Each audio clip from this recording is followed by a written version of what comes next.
Alors l'invité ce soir d'I24 News, eh bien c'est l'ambassadeur d'Israël aux Nations Unies, Danny Danon. Bonsoir, merci d'être dans ce studio. Vous étiez aujourd'hui avec une délégation d'ambassadeurs de l'ONU que vous avez emmené à Ashkelon, notamment après ce qui s'est passé ce week-end et ces 700 roquettes. Comment ont-ils réagi face à ce qu'ils ont vu ? Je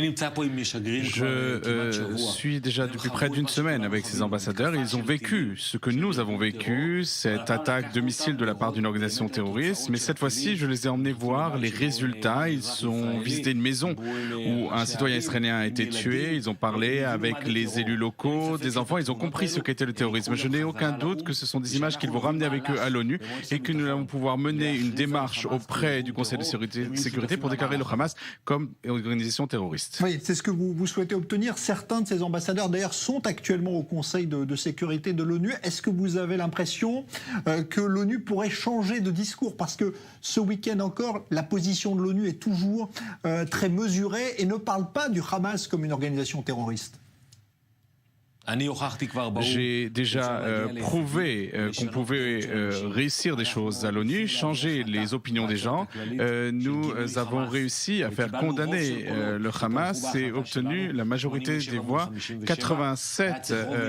Il fallait bien sûr une majorité spéciale et donc notre résolution n'a pas été adoptée à l'Assemblée générale. Mais il faut continuer à expliquer des choses et quand on voit ces images, on ne peut pas être indifférent.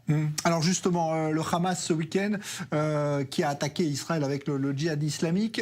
Et puis tout d'un coup, tout s'est arrêté très vite, trop vite, on dit certains. Est-ce que vous trouvez qu'Israël a eu raison d'accepter ce cessez-le-feu très rapide, après quand même 4 morts côté israélien ? Écoutez, nous voyons qu'il y a des rounds les uns après les autres et la guerre avec le Hamas continuera. Nous allons les frapper de plus en plus fort. Je ne sais pas exactement quand cela arrivera, mais le jour où nous frapperons le Hamas de plein fouet, eh bien, les gens seront contents aussi dans la bande de Gaza parce que le Hamas profite des Palestiniens dans la bande de Gaza. Ce n'est pas qu'à Ashkelon qu'on souffre du Hamas, mais aussi dans la bande de Gaza. Alors, on voit que le Qatar aujourd'hui donne de l'argent aux Palestiniens.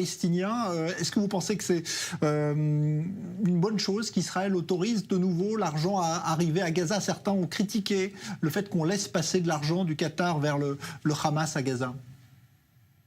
Nous ne sommes pas contre les habitants de la bande de Gaza. D'ailleurs, souvent, nous nous préoccupons plus des problèmes de Gaza que ce que fait Mahmoud Abbas ou le représentant palestinien à l'ONU qui essaye de nuire aux efforts humanitaires. Mais nous avons aussi nos besoins humanitaires.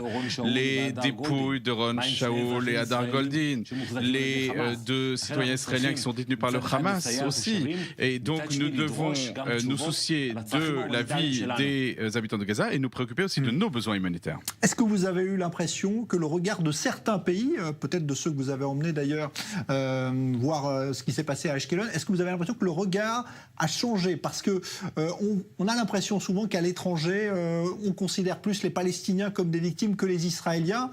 Est-ce que là, aujourd'hui, avec ce qui s'est passé, vous avez vu peut-être que des pays voient autrement les choses et notamment la façon avec laquelle le Hamas se comporte?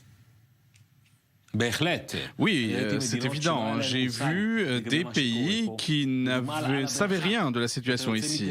Ils ne connaissaient par exemple la distance. Nous sommes partis de Tel Aviv aujourd'hui à midi et à 12h40, nous étions déjà à Ashkelon. Et ils se sont rendus compte que tout était très proche.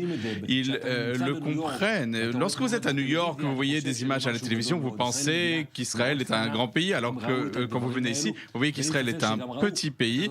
Ils l'ont vu. Ils ont rencontré aussi les habitants d'Ashkelon qui ne menacent personne, qui ne sont pas des occupants. Ce ne sont pas ce qu'on appelle des colonies. Il n'y a pas de colonies dans la bande de Gaza. Nous sommes retirés complètement de Gaza en 2005. C'est le Hamas qui occupe la bande de Gaza aujourd'hui. Alors, l'Égypte semble avoir joué un rôle de médiateur une nouvelle fois. Est-ce que aujourd'hui, il y a, à votre avis, une solution sur le long terme qui pourrait être trouvée pour éviter que dans un mois ou dans 2 semaines, cela recommence? Est-ce que vous avez l'impression qu'on peut trouver une solution à Gaza ou pas? Tout d'abord, il faut garder à l'esprit qu'on accuse Israël d'occuper ou d'imposer un blocus à la bande de Gaza. Nous nous sommes retirés de la bande de Gaza. Alors c'est vrai, nous ne laissons pas les Palestiniens entrer en Israël pour des raisons de sécurité, mais les Égyptiens, eux non plus, ne permettent pas aux habitants de la bande de Gaza d'entrer en Égypte. Pourquoi est-ce qu'on ne parle pas de cela à l'ONU, à l'Union européenne? Pourquoi est-ce qu'on ne dit rien à l'Égypte? Eh bien, comme nous préservons nos sécurités, l'Égypte fait de même. Et donc, il faut dire les choses de manière très claire. Nous coopérons avec l'Égypte dans la lutte antiterroriste contre les acteurs extrémistes et peut-être un jour, nous pourrons aussi coopérer pour faire quelque chose dans le Sud. Mais les Égyptiens essayent de nous aider, mais ils ne veulent pas non plus trop se préoccuper de la bande de Gaza. Là, vous allez demander quelque chose au Conseil de sécurité sur ce qui s'est passé. Vous attendez une décision forte de l'ONU là dans les jours qui viennent, peut-être? Nous réclamons du Conseil de sécurité de définir, de qualifier le Hamas comme organisation terroriste. Ils l'ont fait d'ailleurs par le passé avec Al-Qaïda, avec Daesh, avec l'État islamique. Et il n'y a pas de différence entre ces organisations et le Hamas. Le Hamas, c'est une organisation qui est muée par une idéologie sioniste. Et l'Union européenne, les États-Unis ont déjà défini le Hamas comme organisation terroriste. Et il est temps que le Conseil de sécurité fasse de même. Eh ben voilà, on suivra tout cela évidemment. Merci Dani Danon, ambassadeur d'Israël à l'ONU, d'être venu dans ce studio. Merci à vous.